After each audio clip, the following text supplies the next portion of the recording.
पाकिस्तान में मंदिर को निशाना बनाना, उन्हें तोड़ना कोई नई बात नहीं है। पाकिस्तान हिंदू राइट्स मूवमेंट के अनुसार 1947 में जब बंटवारा हुआ तब पाकिस्तान वाले हिस्से में 428 मंदिर मौजूद थे, लेकिन 1990 के दशक में 408 मंदिरों को रेस्टोरेंट, होटल, सरकारी स्कूल या मदरसे में तब्दील कर दिया गया। आज के वीडियो में जानेंगे पाकिस्तान में बचे खुचे कुछ मंदिरों के बारे में या मंदिरों के अवशेषों के बारे में। वीडियो में अंत तक बने रहिए। आप देख रहे हैं ब्रेकआउट फैक्ट्स। हिंगलाज माता मंदिर।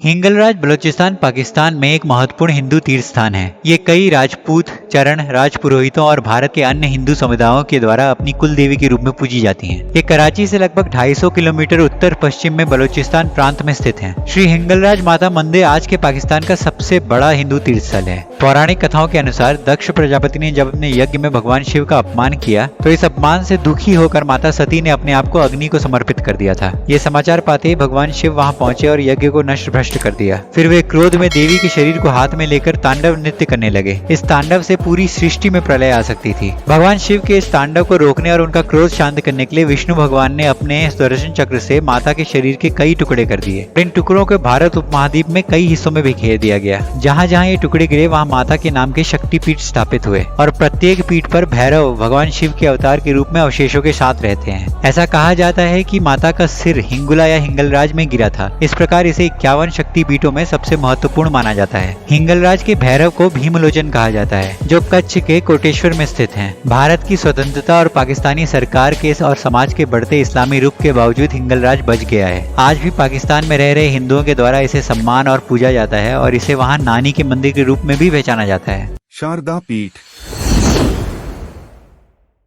शारदा पीठ एक प्राचीन हिंदू मंदिर और शिक्षा का केंद्र था। ये पाकिस्तान ऑक्युपाइड कश्मीर यानी पीओके के नीलम घाटी में स्थित है। 6वीं व 12वीं शताब्दी के बीच यह भारतीय उपमहाद्वीप में स्थित सबसे प्रमुख मंदिर और विश्वविद्यालयों में से एक था। आज इस मंदिर के रुइंस यानी खंडर ही बचे हैं। यहाँ का विश्वविद्यालय अपने पुस्तकालय के लिए विशेष रूप से जाना जाता था। यहाँ की लोक कहानियां इनके ग्रंथों तक पहुँचने के लिए लंबी दूरी की यात्रा करने वाले विद्वानों का वर्णन करती है। इसने उत्तर भारत में शारदा लिपि के विकास और लोकप्रियता में महत्वपूर्ण भूमिका निभाई, जिसके कारण से लिपि का नाम इसके नाम पर रखा गया और इसी वजह से कश्मीर को प्राचीन काल में शारदा देश कहा जाता था, जिसका अर्थ है शारदा का देश। महाशक्ति पीठों में से एक के रूप में हिंदुओं का मानना है कि यह देवी सती के गिरे हुए दाहिने हाथ के आध्यात्मिक स्थान का प्रतिनिधित्व करता है। मार्तंड सूर्य मंदिर और अमरनाथ मंदिर के साथ शारदा पीठ कश्मीरी पंडितों के 3 सबसे प्रमुख तीर्थ स्थलों में से एक है। यह आज के कश्मीर की राजधानी श्रीनगर से लगभग 130 किलोमीटर की दूरी पर स्थित है। ये स्थान हरमुख पर्वत की घाटी में शारदा गांव में नीलम नदी के किनारे समुद्र तल से लगभग 2000 मीटर की ऊंचाई पर स्थित है और कश्मीरी पंडितों के द्वारा इसे भगवान शिव का निवास स्थान माना जाता है। शिव हर काली। शिव हरकाली या करवीपुर पाकिस्तान में स्थित देवी का एक शक्तिपीठ है। ये पाकिस्तान के कराची के करीब परकाई रेलवे स्टेशन के पास स्थित है। पुराणों के अनुसार माता सती की तीसरी आंख यहाँ गिरी थी। इस मंदिर में माता को महिषासुर मर्दिनी के रूप में पूजा जाता है और साथ में भगवान शिव को रागी के रूप में क्रोधीश के रूप में पूजा जाता है, जो क्रोध का प्रतीक है। पुराणों में वर्णित 51 शक्तिपीठों की सूची में शिव हरकाली तीसरे स्थान पर है। मुल्तान सूर्य मंदिर। मुल्तान का सूर्य मंदिर मुल्तान शहर में हिंदू सूर्य देवता को समर्पित एक मंदिर था। 10वीं शताब्दी के उत्तरार्ध में नष्ट होने से पहले यह भारतीय उपमहाद्वीप में एक प्रसिद्ध हिंदू तीर्थ स्थल था और साथ ही एक धनी और संपन्न स्थान भी माना जाता था। यह मंदिर बाहुल हक जकारिया के मकबरे से सटे मुल्तान के किले के दक्षिणी सिरे पर एक उभरे हुए मंडप के ऊपर स्थित है। भगवान कृष्ण की पत्नी जामवंती से उनका पुत्र हुआ था, जिसका नाम था सांब। एक बार महर्षि दुर्वासा ने रुष्ट होकर सांब को श्राप दे दिया, जिससे उन्हें कुष्ठ रोग हो गया। तब सांब को देवऋषि नारद ने सूर्य भगवान की उपासना करने की सलाह दी थी। तब सांब ने मित्रवन में सूर्य भगवान की घोर तपस्या की। इसी मित्रवन को बाद में सांबपुर कहा गया और आज इसे मुल्तान के रूप में जाना जाता है। सांब की तपस्या से प्रसन्न होकर सूर्य भगवान उनके सामने प्रकट हुए। सूर्य भगवान ने उनको उनके रोग से मुक्ति प्रदान की और शाश्वत प्रसिद्धि का वरदान दिया। इस वरदान के बदले में सांब ने सौर्य मंदिर स्थापित करने का निश्चय किया। सूर्य भगवान ने विशेष रूप से चंद्रभागा नदी के तट पर अपने स्थायी निवास के रूप में स्थापित करने का निर्देश दिया था। इस चंद्रभागा नदी को आज हम चेनाब के नाम से जानते हैं। अगले दिन चंद्रभागा नदी में ही स्नान करते वक्त सांब को सूर्य देव की एक प्रतिमा प्राप्त हुई और इसी प्रतिमा के साथ उन्होंने मित्रवन में पहले सूर्य मंदिर की स्थापना की, जिसे आज आप मुल्तान के सन टेम्पल यानी मुल्तान के सूर्य मंदिर के रूप में जानते हैं। हालांकि दुख की बात यह है कि इस्लामी आक्रमणकारियों ने 10वीं शताब्दी के आसपास इस मंदिर को पूरी तरह से नष्ट कर दिया। अब वहाँ सिर्फ इसके खंडर या अवशेष ही बचे हैं। प्रहलादपुरी मंदिर। प्रहलादपुरी मंदिर पाकिस्तान में पंजाब प्रांत के मुल्तान शहर में स्थित एक हिंदू मंदिर था जो बहाउद्दीन जकारिया की समाधि के पास था। भक्त प्रहलाद के नाम से प्रसिद्ध यह मंदिर भगवान के नरसिंह अवतार को समर्पित था। 1992 में एक मुस्लिम भीड़ के द्वारा नष्ट किए जाने के बाद ये मंदिर अब एक खंडर के रूप में है। पौराणिक मान्यताओं के अनुसार प्रहलाद हिरण्यकश्यप का पुत्र था। ये हिरण्यकश्यप का इलाका मित्रवन के क्षेत्र को ही माना जाता है जो आज मुल्तान के नाम से जाना जाता है। प्रहलाद ने भगवान विष्णु के अवतार नरसिंह देव के सम्मान में इस मंदिर का निर्माण करवाया था जो हिरण्यकश्यप का दमन करने के लिए उसके दरबार में एक स्तंभ से प्रकट हुए थे। माना जाता है इसी स्तंभ के चारों ओर इस मंदिर का निर्माण करवाया गया था और यहाँ होलिका दहन का उत्सव शुरू किया गया। उसके बाद आक्रमणकारियों ने कई बार इस मंदिर को नष्ट किया और हिंदू समाज ने बार बार इसका पुनर्निर्माण करवाया। कहा जाता है पौराणिक काल में इस मंदिर के खंभे और इसकी छत सोने से बनी थी। लगभग 15वीं शताब्दी के आसपास शेरशाह सूरी ने इसे नष्ट करवाकर यहाँ एक मस्जिद बनवा दी थी और जब ये मस्जिद गिर गई तो इसके बाद यहाँ के हिंदू समाज ने फिर इस मंदिर का निर्माण करवाया था। 1992 में भारत में बाबरी मस्जिद के गिरने के साथ ही मुसलमान भीड़ ने आक्रोश में आकर इस मंदिरों को भी नष्ट कर दिया। कटासराज मंदिर। श्री कटासराज मंदिर जो एक किला कटास के नाम से भी जाना जाता है कई हिंदू मंदिरों का एक परिसर है जो पैदल मार्ग के द्वारा एक दूसरे से जुड़े हुए हैं। मंदिर परिसर कटास नाम के एक तालाब से घिरा हुआ है जिसे हिंदुओं के द्वारा पवित्र माना जाता है। यह परिसर पाकिस्तान के पंजाब प्रांत के पटोहर पठार क्षेत्र में स्थित है। पुराणों में भी इस मंदिर के तालाब का वर्णन है जहाँ कहा जाता है कि भगवान शिव जब माता सती की मृत्यु के बाद पृथ्वी पर भटक रहे थे तो उनके आंसुओं से इस तालाब का निर्माण हुआ था। माना जाता है कि मंदिर परिसर का नाम संस्कृत शब्द कटाक्ष से लिया गया जिसका अर्थ है अश्रुपूर्ण आंखें। तालाब को मूल रूप से विषकुंड या जहर वसंत के रूप में जाना जाता था लेकिन बाद में इसे अमर कुंड, चमा कुंड और अंत में कटाक्ष कुंड के रूप में जाना जाता था जिसका अर्थ है अश्रु भरी आंखों का झरना। इसका वर्णन महाभारत में भी आता है और कहा जाता है कि पांडव भाइयों ने अपने निर्वासन का एक महत्वपूर्ण हिस्सा यहाँ बिताया था। हिंदुओं के द्वारा यह भी माना जाता है कि यह वही स्थान है जहाँ पांडव भाई यक्ष के साथ पहेली प्रतियोगिता में लगे थे जैसा यक्ष प्रश्न में वर्णित है। मनसेहरा शिव मंदिर।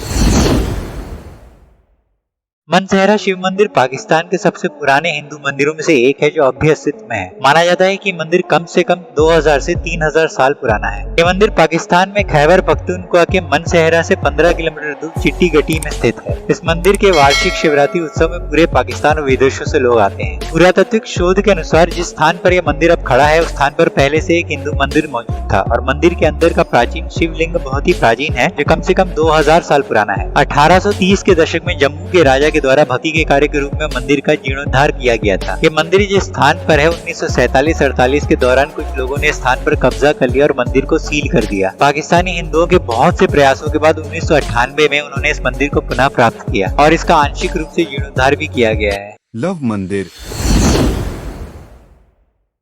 लव मंदिर एक हिंदू पूजा स्थल है जो राम के पुत्र लव को समर्पित है। ये लाहौर के किले लाहौर पाकिस्तान में स्थित है। इसके जो अवशेष अब बच गए हैं उसे सिख काल का माना जाता है। देशवा भाग में लाहौर को लाव पौर कहा जाता है जो राम के पुत्र लव से इसकी उत्पत्ति की ओर इशारा करता है। राजपूताना के प्राचीन इतिहास में दिया गया नाम लोह कोट जिसका अर्थ है लोहे का किला जो फिर इसके संस्थापक राम के पुत्र के संदर्भ में ही है। मौखिक परंपराओं पर आधारित एक किंवदंती है कि लाहौर जिसे प्राचीन काल में लवपुरी कहा जाता था इस शहर की स्थापना माँ सीता और भगवान राम के पुत्र लव ने की थी और पाकिस्तान में स्थित शहर कसूर की स्थापना लव के भाई कुश ने की थी। आज तक लाहौर के किले में लव को समर्पित एक खाली मंदिर है। शिवाला तेज सिंह मंदिर।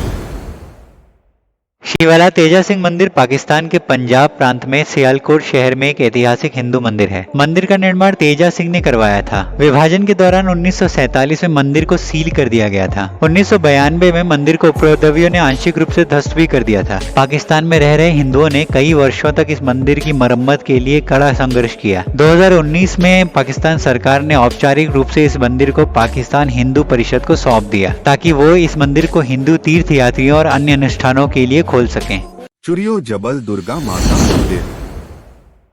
चूड़ियो जबल दुर्गा माता मंदिर पाकिस्तान के सिंध प्रांत के थारपाकर जिले के नागरपाकर स्थित चूड़ियो नामक पहाड़ी पर स्थित है। हजारों तीर्थयात्री न केवल पाकिस्तान विशेष रूप से सिंध, बलूचिस्तान, पंजाब और खैबर पख्तूनख्वा के प्रांतों से बल्कि नेपाल, भारत और अन्य देशों से भी अपने धार्मिक त्योहारों के लिए चूड़ियो हिल जाते हैं। यह मंदिर सिंध पाकिस्तान में हिंदू धार्मिक और सांस्कृतिक विरासत का एक हिस्सा है। शिवरात्रि पर लगभग 2 लाख तीर्थयात्री मंदिर जाते हैं। हिंदू मृतकों का अंतिम संस्कार करते हैं और पवित्र जल में विसर्जन के लिए शिवरात्रि तक रात को संरक्षित सुरक्षित रखा जाता है। जहाँ अमीर पाकिस्तानी हिंदू अस्थियों को गंगा विसर्जन करने के लिए भारत चले जाते हैं, बाकी लोग अस्थियों को विसर्जित करने के लिए नागर बाकर जाते हैं। हालांकि इस क्षेत्र को पाकिस्तान सरकार के द्वारा पहाड़ियों पर डायनामाइट ब्लास्टिंग के द्वारा खनन के लिए पट्टे पर दिया गया है। इससे इस मंदिर पर खतरा मंडरा रहा है। पाकिस्तानी हिंदू तीर्थयात्रियों ने खनिकों के द्वारा इस क्षेत्र के विनाश के खिलाफ विरोध प्रदर्शन भी किया है। आपके सामने एक बड़ा सा रेड बटन है। हाँ, है। दबा दिया, आगे बोलो। उमरकोट शिव मंदिर। उमरकोट शिव मंदिर, जिसे अमरकोट शिव मंदिर के नाम से भी जाना जाता है, पाकिस्तान के सिंध प्रांत में राणा जागीर कोट के पास उमरकोट जिले में स्थित एक हिंदू मंदिर है। ये मंदिर सिंध के सबसे पुराने और पवित्र हिंदू पूजा स्थलों में से एक है। पौराणिक कथाओं के अनुसार हजारों साल पहले यहाँ घास के बड़े बड़े मैदान हुआ करते थे और एक आदमी यहाँ गायों को पालता था। एक बार उसने देखा कि उसकी एक गाय कहीं जाकर एक लिंगम को अपना दूध पिला रही है। जब उस क्षेत्र के लोगों ने वहाँ का दौरा किया और इसकी जाँच की तो पता लगा ये लिंगम एक शिवलिंग था। इस प्रकार इस इलाके में शिव मंदिर का निर्माण हुआ। ये शिवलिंग स्वयंभू है और ये समय के साथ बढ़ता रहता है। इस बात की परख करने के लिए स्थानीय लोगों ने जगह जगह पर इस पर निशान भी लगा रखे हैं। श्री वरुण देव मंदिर।